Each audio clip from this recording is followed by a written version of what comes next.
Hi, I'm Jamie Forbes, and I'm here with Jesse Michael Newman. Hi, Jesse. Hello, how are you doing? And we just met at this year's expo, right? Right. And you're doing a project, and it's called Birth of Gaia. Rebirth of Gaia. Rebirth of Gaia. And basically, I started this about 6 years ago. It was a way to show support for my daughter's interest in Greek mythology and the environment. And I didn't know a whole lot about Greek mythology at the time, but once I started doing the research on it to figure out who I would represent her as, it seemed like Gaia would be the appropriate one. Person? Yes, Yeah. exactly. So you wanted her to identify. She was already investigating mythology, so she was already identifying in a positive way with archetypes and role models. Well, she and a couple of her friends were very into Greek mythology to the extent that she, as far as a religion, I think she would have said at the time that she had identified most with Greek mythology, and it was not necessarily the most normal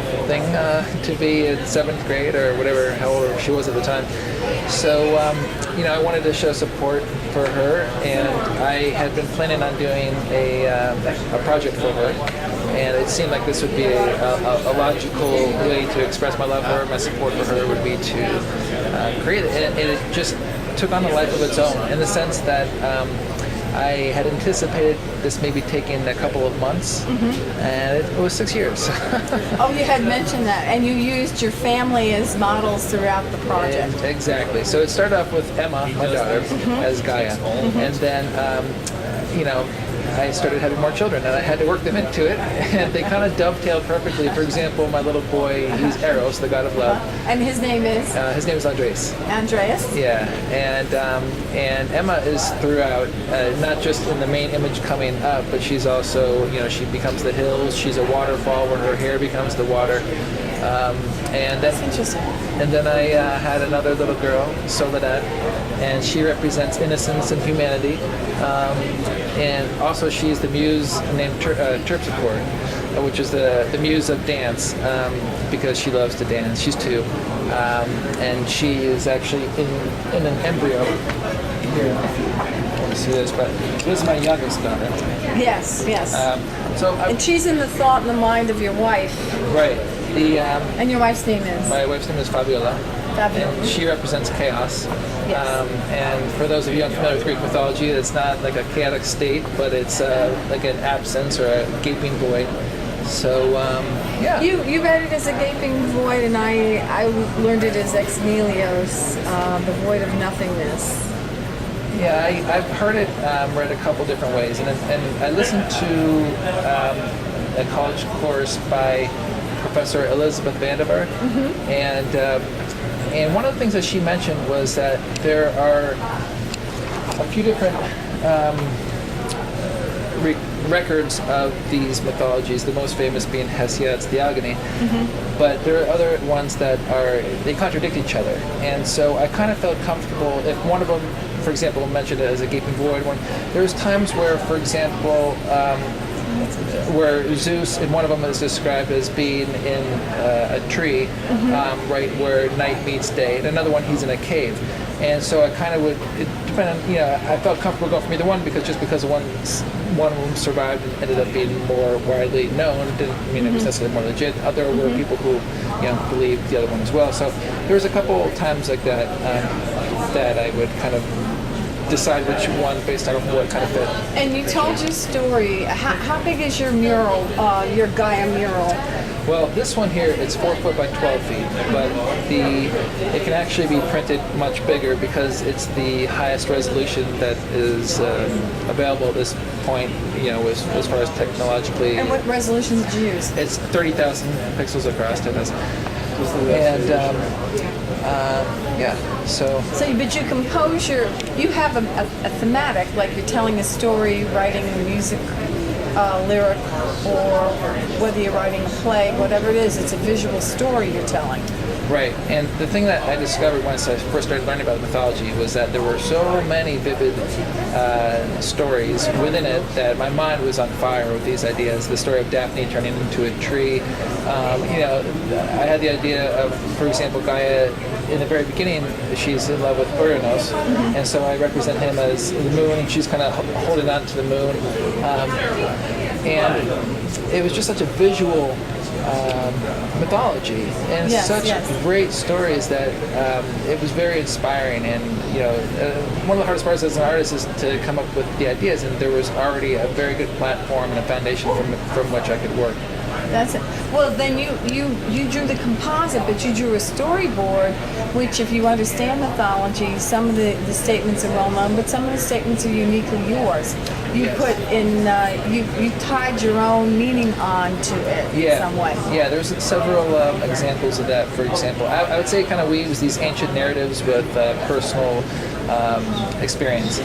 And for example, my daughter, when she was little, 3 or 4 years old, we used to blow dandelions on each other, and I wanted to kind of work in that sort of personal, sort of like inside joke. Yeah. Exactly. Sort of like an inside story between the two of us that now is public, but essentially, and I used that in where chaos is blowing the dandelion, and then from that becomes. And you've been able to. Let's take a look. This is chaos. Am I incorrect? That's this is the nebula. Yeah, that's the very beginning of chaos. It's essentially the first moment of the existence of the universe. Basically, the first. And then from that, the idea was I wanted to represent the birth of the universe through a nebulaic embryo. And so I took images of my daughter, and then I overlaid nebula. I took a deep water jellyfish that I thought resembled an umbilical cord, that almost like a cosmic umbilical cord.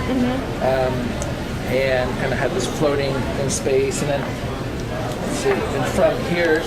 And you've woven the outtakes. Actually, it was an original composition. You have outtakes that are woven through the entire mural. Well, there's lots of, in the finished piece, the reason why I have these separate elements is because they were standalone pieces. For example, the waterfall. It fits into the overall mural, but it's being obscured by one of the arrowses in front of it, and it's got the knuckles made out of terrain holding the dandelion also in front of the waterfall.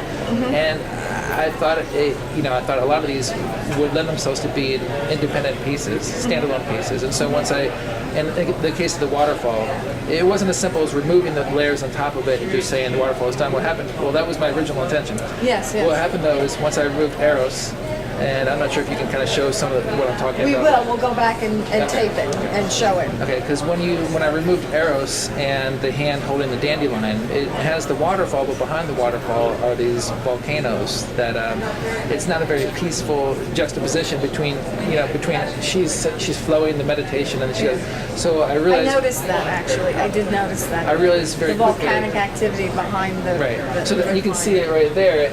And so that's when I reimagined the entire image with a much more peaceful background. And that originally I thought it was going to take me a day or two to remove the foreground elements and call it done. It ended up taking me about 4 or 5 months, because once I get onto it, basically I'm unable to cut corners, and I started thinking of, oh man, if I added animals, one, it gives a sense of life, but also it gives a sense of temperature in the air, and I'm working on this thing for months.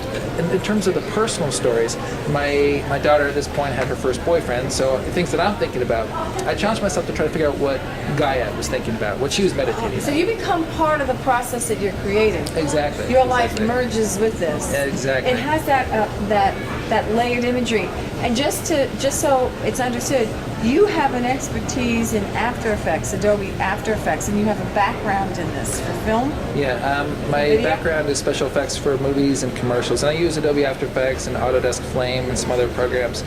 For this, professionally, this is all done in After Effects. Yeah.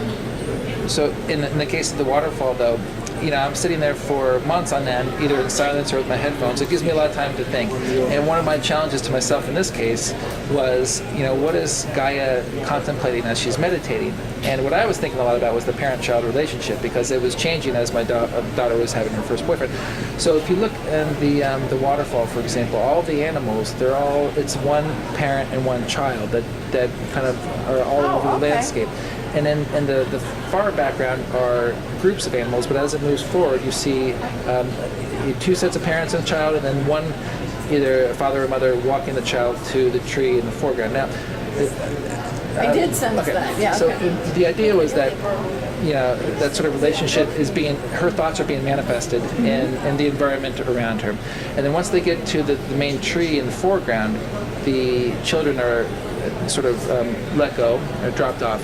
And then the very foreground animals are individual children. And that was kind of my commentary. There's also a lot of stuff going on right now, as has been for many millennium, about different religions and wars, and that was kind of my commentary on, there's the bear that's kind of hanging out with the little bunny and the sheep, and those are kind of like metaphors for different religions and how, children, they don't learn to hate each other when they're young, and they kind of learn these different feelings to people who are different as they get older. And then finally, the animals that are in the very foreground, those aren't the deer and the donkey. They're not eating the grass. They're actually returning to Gaia. They're bowing to her. And so, if you could read it as eating the grass, but the way I see it is that they're kind of returning to a worship of the earth. Oh, that's interesting. Well, what I found fascinating is the breadth of the knowledge and the introduction of the topic, which I think is a little. I think beauty is beauty, as did Plato, and there's many levels of beauty, and there's lots of dialogue to discuss within the topic of love or beauty. And unless people bring to the forefront through their children, through education, this not higher, but a more complex understanding of things, something to aspire to. It's not the latest rap star and the latest outfit. No, this is a universal theme. Yeah. And I think that's one of the... healthier for young women to have a different identity. Yeah, exactly. Within the image, guys represent in different ways. The main image, she's very empowering and she's awe-inspiring, and I wanted to portray my daughter that way, And lend her that power as a human being. Exactly. Because you're a powerful parent and you're not lacking. Thank you. For me, as far as I've always, even though I've had the background in the movies and the commercials, I've always gravitated toward. I get a lot more satisfaction for doing these personal projects. Well, these projects, this is intense. This is very interesting. It's absolutely intense that you've been able to lend the detail. I love the horses. I love they look like titans, but they're Cronus's children, correct? Those are the Curates. They protect Zeus from Kronos by banging their swords and their shields together. They're kind of like dancing forest nymphs. Yes, that's actually my brother-in-law. Oh, that's too funny. It's a big family affair. Oh, that's too funny. But I was watching the composite. Where's your website? Well, the website is jessenewman.com. And then this particular... It's rebirthofgaea.com. Rebirth of Gaia. So if people want to go and see in total the enlivening, the building, from the imagination through the mechanics of the project, which are quite complex. Yes. And you're displaying some of this online. Right, and that's just, honestly, it's just the tip of the iceberg. Because even before I get to that point, it starts off with sketches. I mean, there's lots of just putting the thoughts down to paper, and ultimately it's going to be an iPad app which will allow people to kind of zoom in on the image, learn about the mythology, or if they're interested, see like the making of video for that section, or buy a print or whatever you want to do. And you've done this. You've done the app. I haven't created. I have no idea how to make an app, but I'm going to figure it out. It's not hard. Google gives you a lesson online. Oh, really? Yeah. Okay. I mean, I'm the kind of person who knows if it can be done. I'm sure it's hard. Well, not because I'm special, but just you are special. Well, I guess what I'm getting at is the sense that you can do it. I can do it. Yeah. I'll figure it. I have no idea how to, but I'm kind of welcoming the challenge. So. Well, let me know when you get that done. I would be very excited because we're a little innovative, and it's a very exciting project, and it brings in the classical. And I have long felt that there's a real need to bring in classical dialogue as people go into this computer era. Otherwise, they will forget the finite detail and the use of the symbols that we're accustomed to. And the internet alone just isn't enough. Right. I tell you what, I'm really happy. I thought about this a lot, that I was born before computers were so prevalent as far as, especially as an artistic expression, that I grew up in high school and wasn't in college, basically using traditional methods. And what years did you go to college? I went from 92 to 1996. Oh, okay, so they just weren't everywhere yet. No, and actually it was my senior year in college that I first started being exposed to Photoshop. And I think since then, traditionally I used a lot of graphite colored pencil, and it's hard. For me, it's more about the final image, and I don't really care how I get there. It's to me, it's most important is conveying the image. And once I started becoming familiar with some of these newer programs, it was a little bit it was like a more modern paintbrush, but it gave me a lot of flexibility to experiment and try things more quickly. So the end product, I think. And what had your art background been? Well, I studied art and design at Notre Dame. I gotcha. And okay. And well, one thing I was going to say too is, it might be of note, is that I had never actually planned on showing this outside my house, this project. I wasn't, it was more of the sense that it just came naturally as far as expressing myself for my kids this way. Since Emma was born, I've always made videos for her, and I've incorporated her into a lot of the projects I've done. She's in Nike commercials, she's in the Flubber movie. They don't know that. But so she's always been a part of it, and so what happened was, as I was working on this, I shared this with a couple of family and friends who were very adamant that I needed to display this publicly. So the first time anyone's ever seen my artwork outside my house was 3 or 4 days ago. And so it's I'm happy to share it. I'm glad it's out there. People seem to be connecting with it. So. And they can get to you again. Please give me your website. Well, Rebirth of Gaea, Gaea, because it's spelled different ways. Rebirthofgaea.com, and from there, the video it'll point you to the video in places where if you wanted to purchase a print or something like that. So. And Jesse Michael Newman, do you have a .com for this too? Well, JesseNewman.com. JesseNewman.com. JesseNewman.com. Well, I want to thank you for taking the time to talk to me. I just love the work. It's very enlivening, and the detail is astounding. Thank you. The time and the dedication, the care you placed on presenting the mural. The mural itself is beautiful. Thank you so much. Absolutely stunning. Thank you so kindly for your time.